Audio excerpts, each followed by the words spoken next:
Hoje tá pago. Com Bruno Rafael. Hora da coluna Hoje Tá Pago. O professor e educador físico Bruno Rafael Rodrigues já está conectado conosco para mais uma coluna. Boa tarde, professor. Seguimos com temas relacionados a este mês e hoje vamos abordar o Setembro em Flor, movimento relacionado aí à prevenção e ao tratamento do câncer de colo do útero, o tipo que mais atinge mulheres aqui no Amazonas. As atividades físicas podem ajudar na prevenção desse tipo de câncer, professor? Já começo com essa pergunta. Seja muito bem-vindo. Boa tarde, Maurício. Boa tarde, Thaís, todos os nossos ouvintes. Bom, é de suma importância a gente conversar sobre isso, né?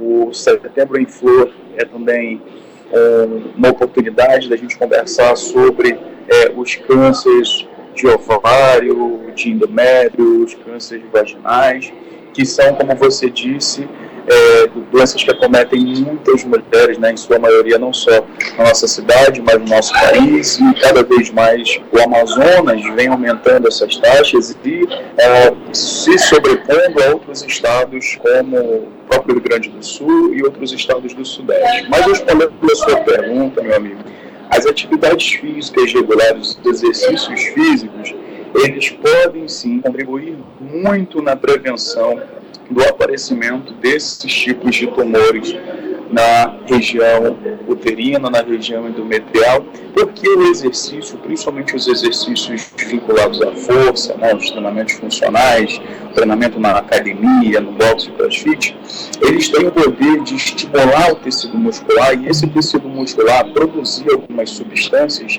que são substâncias antagônicas aos tumores. Lembrando que uma célula tumoral, né, uma célula cancerígena, ela é uma célula de origem inflamatória.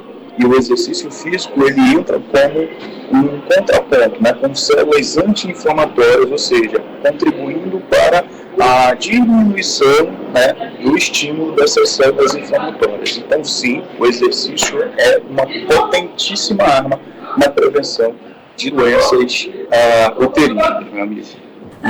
Professor, boa tarde. Eu vi aqui que a prática da atividade física é um fator bem determinante porque não existe também, no caso do endométrio, alguns exames para fazer esse rastreamento, mas é importante que a prática da atividade física, o combate à obesidade e também a questão de alimentos saudáveis são algumas formas de evitar a doença. Professor, em caso de pós-tratamento de câncer do colo do útero ou da vulva, enfim, da área da vagina mesmo, a pessoa pode praticar também para prevenir?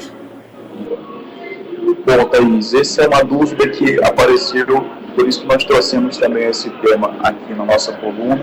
As atividades, elas são recomendadas sim, e em contrapartida a gente precisa tomar alguns cuidados na hora da prática regular da atividade física, do retorno da atividade física. Por exemplo, se durante o tratamento foi utilizado quimioterápicos, né, fez a quimioterapia, a radioterapia, há aí uma condição de, muitas das vezes, na maioria dos casos, esses quimioterápicos, eles geram, Thaís, uma certa insuficiência cardíaca, ou seja, eles trabalham um pouco ali na insuficiência do coração, o que pode também diminuir a resposta respiratória.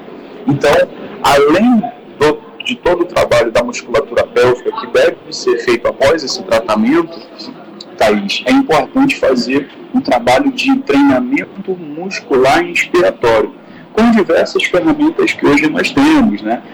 Muito famoso na pandemia de Covid-19 veio o Respiron, né, que é um trabalho excêntrico respiratório. Nós também temos os Power Briefs, que também trabalham essa função, e alguns outros implementos que auxiliam na melhora da resposta respiratória, juntamente aos exercícios pélvicos, né, em virtude de toda alteração, seja por hipotonia da musculatura pélvica, e também os exercícios gerais, os exercícios de força comumente utilizados para que volte à melhoria da funcionalidade dessa paciente. Então, de forma como um todo, no pós-tratamento, o exercício físico, tanto de forma específica como os exercícios respiratórios, os exercícios pélvicos também de forma geral, ele é muito importante para que esse pós-tratamento seja feito da melhor forma possível, Thaís. Professor, nesse caso, a gente fala dos cuidados, como já falamos para outros tipos de cânceres também. E aí, a nossa ouvinte, Mona Lisa, mandou mensagem aqui para a gente perguntando, sabia do câncer de colo de útero? Eu falei alguns outros. Então, só para a gente reforçar, enquanto a gente conversa aqui, professor, desses tumores ginecológicos que são possíveis, tem o do câncer do colo do útero, do endométrio, do ovário, da vagina e da vulva. Então, são bastante diferentes os tipos e não tão visíveis, como a gente falou, não tem um exame que faça esse rastreio. Então, qualquer possibilidade de alguém que esteja praticando alguma atividade física e sinta um desconforto, ideal, o senhor sempre indica que procure diretamente um médico para ter esse cuidado e fazer esse diagnóstico precoce, não é isso, professor? Perfeito, Thaís. Então, assim, mulheres, principalmente as mulheres, os homens ainda são muito reticentes, né, questão de ir ao médico, mas as mulheres observem o seu corpo, sintam os sinais que o seu corpo dá para você, procure um médico. Se você tiver histórico familiar de alguma dessas doenças, de algum desses cânceres, já é uma porta de entrada. Claro que não é porque já teve um caso desse na família que obrigatoriamente você também terá, mas é uma porta de entrada. Então, observe sempre o seu corpo, entenda os comandos do seu corpo, os sinais, procure sempre o médico para que sejam detectados de forma mais antecipada possível, para que o tratamento seja iniciado o mais rápido possível e a gente obtenha sucesso durante o tratamento, Thaís. Professor Bruno Rafael Rodrigues, mais uma coluna por aqui, hoje está pago, muito obrigado pela sua disponibilidade, você pode deixar suas redes sociais e a gente finaliza por aqui. Perfeito, Maurício. Pode entrar em contato comigo pelas redes sociais do Instagram, né? O @BrunoRMRodrigues, @BrunoRMRodrigues, e o arroba do meu instituto, o Instituto Bruno Rodrigues. Quero dizer que foi um prazer realmente falar sobre esse tema, porque eu tive um histórico recente de uma doença, de um câncer na minha família, da minha esposa, e foi um momento onde eu estudei muito sobre isso para poder realmente ajudá-la durante o tratamento e agora poder falar e trazer um pouco de informações para os nossos ouvintes é muito gratificante e poder comemorar também a vitória dela sobre essa doença. Pessoal, muito obrigado por isso. Beijo, saúde para ela também, professor. Obrigada. Obrigada de verdade pelas informações, por contribuir e trazer o que de fato fica um pouco escuro e ninguém fala sobre o tema. Então, como o senhor disse, foi buscar informações para trazer aqui para a gente. Muito obrigada. Obrigado, tchau. Tchau. 4h34 e Maurício, a respeito desse assunto, tem um levantamento que aponta que no país estão previstos 704 mil novos casos de câncer para cada ano no triênio de 2023 a 2025, de acordo com o INCA, o Instituto Nacional do Câncer. E desse total, mais de 32 mil novos casos serão de tumores ginecológicos.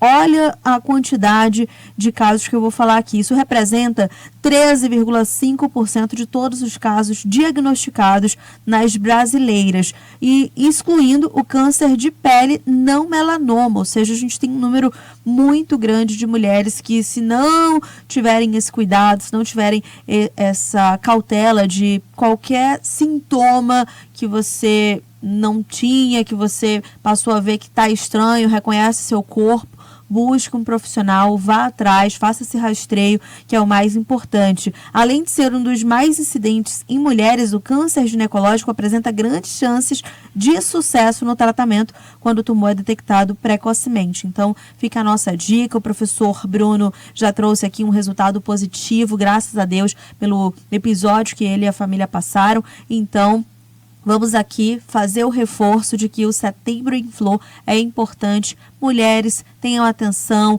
vejam, sejam vigilantes com o seu corpo. E essa é a nossa dica do Hoje Tá Pago. Maurício e Max, concluímos com sucesso. Esperamos passar aqui para o nosso ouvinte, deixar essa reflexão. Já que setembro é mês de reflexão, é importante a gente trazer esse alerta também. Muito importante, Thaís, e fica a mensagem para todos para reforçar os exames de prevenção e ficar atento a qualquer sinal, como o professor Bruno Rafael Rodrigues também trouxe durante a nossa coluna. Agora, 4h35, a gente traz uma reportagem aqui para você, interessante, inclusive soltar